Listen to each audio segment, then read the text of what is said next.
হরে কৃষ্ণ সকলকে। আজকে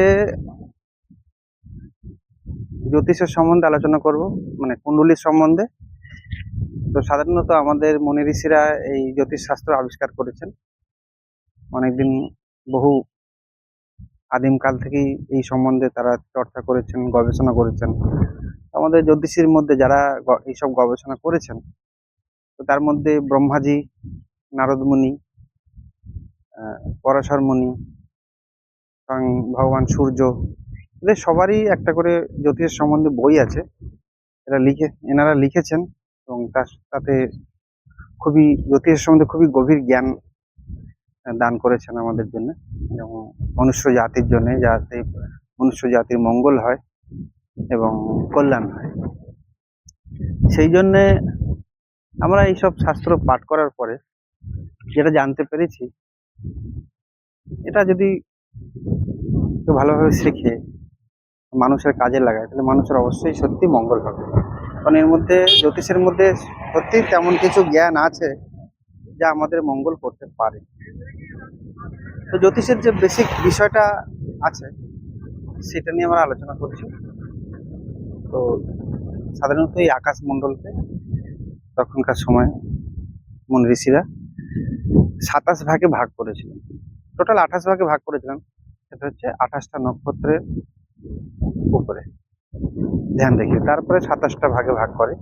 একটা অভিজিৎ নক্ষত্রকে বাদ দেওয়া হয়, দিয়ে 27 ভাগে ভাগ করা হয়। তো আমাদের আকাশমণ্ডলকে 27 ভাগে ভাগ করে হয়েছে 27টা নক্ষত্রের জন্য। তারপরে সেই আকাশমণ্ডলকে 12টা ভাগে ভাগ করা হয়, 12টা রাশি। তো সেই 12টা রাশির নাম আমি বলছি। প্রথম রাশি হচ্ছে মেষ, তারপরে হচ্ছে বৃষ, তারপরে মিথুন, তারপরে কর্কট, তারপরে সিংহ, কন্যা, তুলা, বৃশ্চিক, ধনু, মকর, কুম্ভ এবং মীন। তো এটা হচ্ছে 12টা রাশি এবং 27টা নক্ষত্র আছে। এই 27টা নক্ষত্র এই 12টা রাশির মধ্যেই ভাগ করা আছে।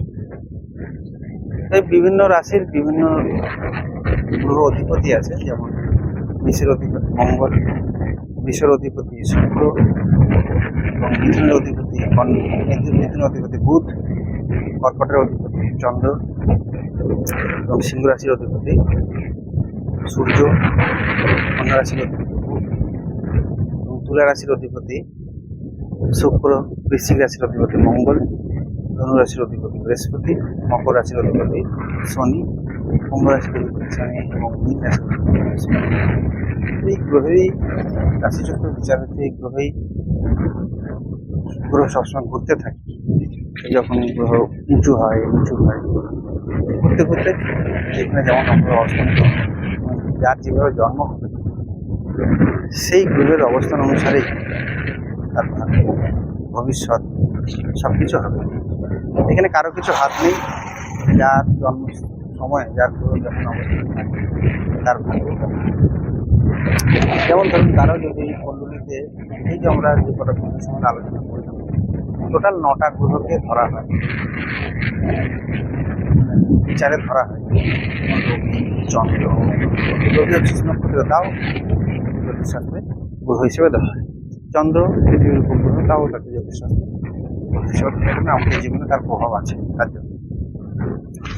তো যে গ্রহগুলো আছে তার নাম হচ্ছে রবি, চন্দ্র, মঙ্গল, বুধ, বৃহস্পতি, শুক্র, শনি এবং রাহু এবং কেতু। রাহু কেতু কোনো গ্রহ নয়, এটাকে বলা হয় চন্দ্র। এবং চন্দ্র যে পৃথিবীর চারদিকে ঘুরছে একটা অদৃশ্য রেখা বলয়ের মধ্যে, সেটা এমন একটা রেখা বলায় যে রাহু এবং কেতু যে হচ্ছে এমন একটা রেখার অবস্থান, এমন সেই গ্রহ মানে যে ঘোরাঘুরি করছে, সেই ঘোরাঘুরির রেখার অবস্থানে এমন একটা স্থান যেখানে সূর্য এবং চন্দ্র এক, পৃথিবী একই সীমায় আছে, তখনই গ্রহণ হয়।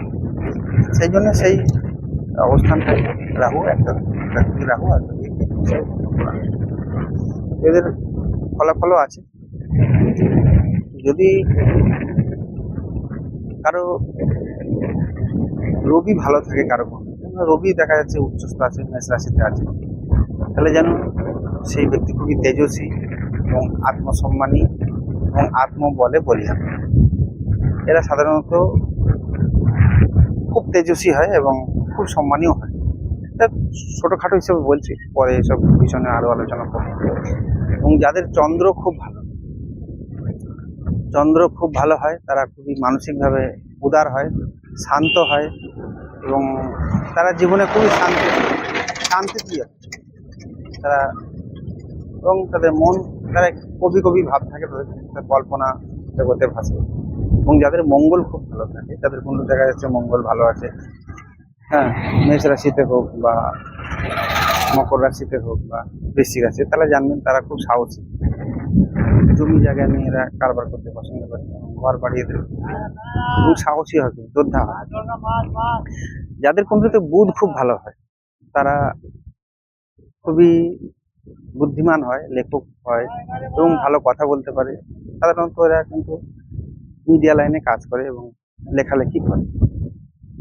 যাদের বৃহস্পতি খুব ভালো থাকে তারা কিন্তু সমাজে গুরুদেব হওয়ার চেষ্টা, সাধু সন্ন্যাসী বা কোনো উচ্চ শিক্ষক, মানে খুব বড় একজন শিক্ষক, কলেজের প্রফেসর হতে পারে, এসব কাজ তারা করে। তারা ন্যায় প্রতিষ্ঠা করে, ধার্মিক হয়ে রাখে, জ্ঞানীও হয়।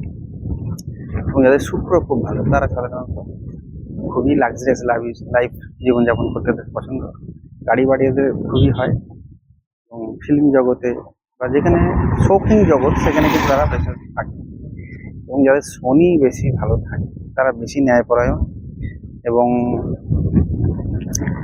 তারা সারা জীবনে খুবই কষ্ট করতে ভালোবাসে। এবং তারা তাদের জীবনে একটু, যাদের শনি বেশি ভালো থাকবে তারা কিন্তু বেশি একটু কষ্ট হবে তাদের।